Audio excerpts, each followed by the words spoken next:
कितना लव जिहाद की घटनाओं को रोकने के लिए एक आदर्श उदाहरण आप सबके सामने हो सकता है। यूपी से एक ऐसी खबर आ रही है जिसने कट्टरपंथियों और जिहादियों की नींद हराम कर दी है। सूबे के मुखिया योगी आदित्यनाथ ने साफ कर दिया है कि यूपी में किसी भी तरह का अधर्म बर्दाश्त नहीं किया जाएगा, चाहे वो किसी भी धर्म का हो। पिछले कई दिनों से यूपी के अलग अलग कोनों से लव जिहाद और धर्मांतरण की जो घिनौनी खबरें सामने आ रही थी, उन पर सीएम योगी ने ऐसा करारा प्रहार किया है कि अब जिहादी तत्वों को छिपने की जगह नहीं मिलने वाली। उन्होंने रामायण के पात्र का उदाहरण देते हुए बता दिया कि अगर पाप करोगे तो पशु की मौत मरोगे। योगी जी एक महंत हैं, इसलिए उन्होंने उस शब्द का इस्तेमाल नहीं किया जो आप सोच रहे हैं। दरअसल सीएम योगी लखनऊ में 9 दिवसीय श्री राम कथा महोत्सव के समापन कार्यक्रम को संबोधित कर रहे थे। इस दौरान उन्होंने नकारात्मक ताकतों के खिलाफ समाज को एकजुट होने का आह्वान किया। सीएम ने कहा कि भगवान राम सभी को जोड़ते हैं और राम भक्तों ने अयोध्या में राम मंदिर के लिए 500 वर्षों तक कड़ा संघर्ष किया है। मुख्यमंत्री ने 2 टूक शब्दों में कट्टरपंथियों को चेतावनी देते हुए कहा कि जो लोग भारत के प्रति आस्था और निष्ठा नहीं रखते हैं, जो लोग इस देश का खाते हैं लेकिन यहाँ के संस्कारों और संस्कृति का सम्मान नहीं कर सकते, उनके लिए भारत की धरती कोई धर्मशाला नहीं हो सकती। सीएम योगी ने लव जिहाद को लेकर केरल हाईकोर्ट द्वारा 2009 और 2011 में व्यक्त की गई चिंताओं का हवाला देते हुए इसे रिलीजियस डेमोग्राफी बदलने की साजिश का हिस्सा बताया। उन्होंने कहा कि साजिश के तहत योजनाबद्ध तरीके से हमारी संस्कृति को निशाना बनाया जा रहा है। सीएम योगी ने याद दिलाया कि इसी खतरे को भांपते हुए उत्तर प्रदेश की सरकार ने साल 2020 में लव जिहाद और अवैध धर्मांतरण के खिलाफ देश का सबसे सख्त कानून बनाया था। लेकिन योगी जी ने यह भी साफ कर दिया कि सिर्फ कानून बनाने से काम नहीं चलेगा। अब समय आ गया है कि इस जिहाद के खिलाफ समाज में एक व्यापक जन जागरूकता अभियान चलाया जाए। आप पहले सीएम योगी का वो बयान सुनिए। भारत की धरती उन आक्रांताओं के लिए जिनकी भारत के प्रति आस्था नहीं है, जो भारत के प्रति निष्ठा नहीं रखते, भारत के संस्कारों का सम्मान नहीं कर सकते, बहुत अच्छा, बहुत उन लोगों के लिए भारत की धरती धर्मशाला नहीं हो सकती है, एकदम नहीं हो सकती है।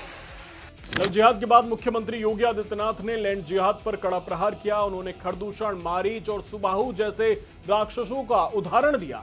सीएम योगी ने कहा कि रामायण काल में जैसे मारीच और सुबाहु किसी भी खाली जमीन को देखते ही वहां जबरन अपना तंबू गाड़ देते थे और ऋषि मुनियों की जमीनों को हड़प कर उनके पवित्र यज्ञों को भंग करते थे, ठीक वैसी ही राक्षसी प्रवृत्ति के लोग आज के समय में अपनी हरकतें कर रहे हैं।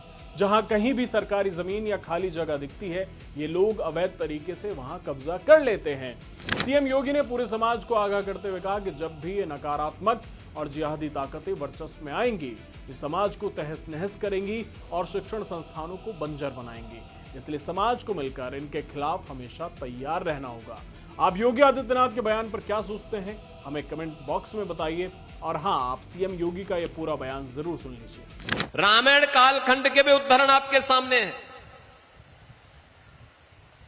मारीच है,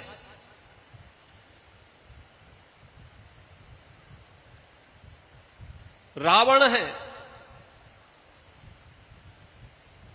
उच्च कुल में और श्रेष्ठ व्यवस्था में जन्म लेते हैं, लेकिन पशुवत मारे जाते हैं क्योंकि राम के साथ द्रोह करते हैं। और हमारे पवन सुत हनुमान जी हैं या विभीषण हैं, सामान्य जीवन में उनको भले ही जन्म के समय उसके उपरांत कितना सम्मान मिला, लेकिन राम की संगत में आने के बाद लोग पूज्य हो गए, सबके लिए पूज्य हो गए। हम प्रातःकाल जिन 7 नामों को स्मरण करते हैं उनमें विभीषण का भी नाम है। हमारे यहां हर समस्या का समाधान हम किसी को मानते हैं, आप देखते होंगे, और हम लोग बचपन से इस बात को देखते रहे हैं।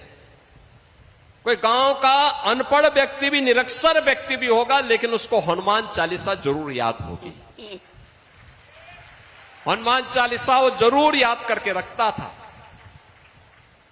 ये है ताकत। और इसीलिए तो आप सौभाग्यशाली हैं कि तुलसी पीठाधीश्वर के श्रीमुख से जगतगुरु रामानंदाचार्य तुलसी पीठाधीश्वर पूज्य स्वामी रामभद्राचार्य जी के श्रीमुख से इस पावन कथा को श्रवण करने का आनंद आपको प्राप्त हुआ। और हम लोग इसीलिए कहते हैं,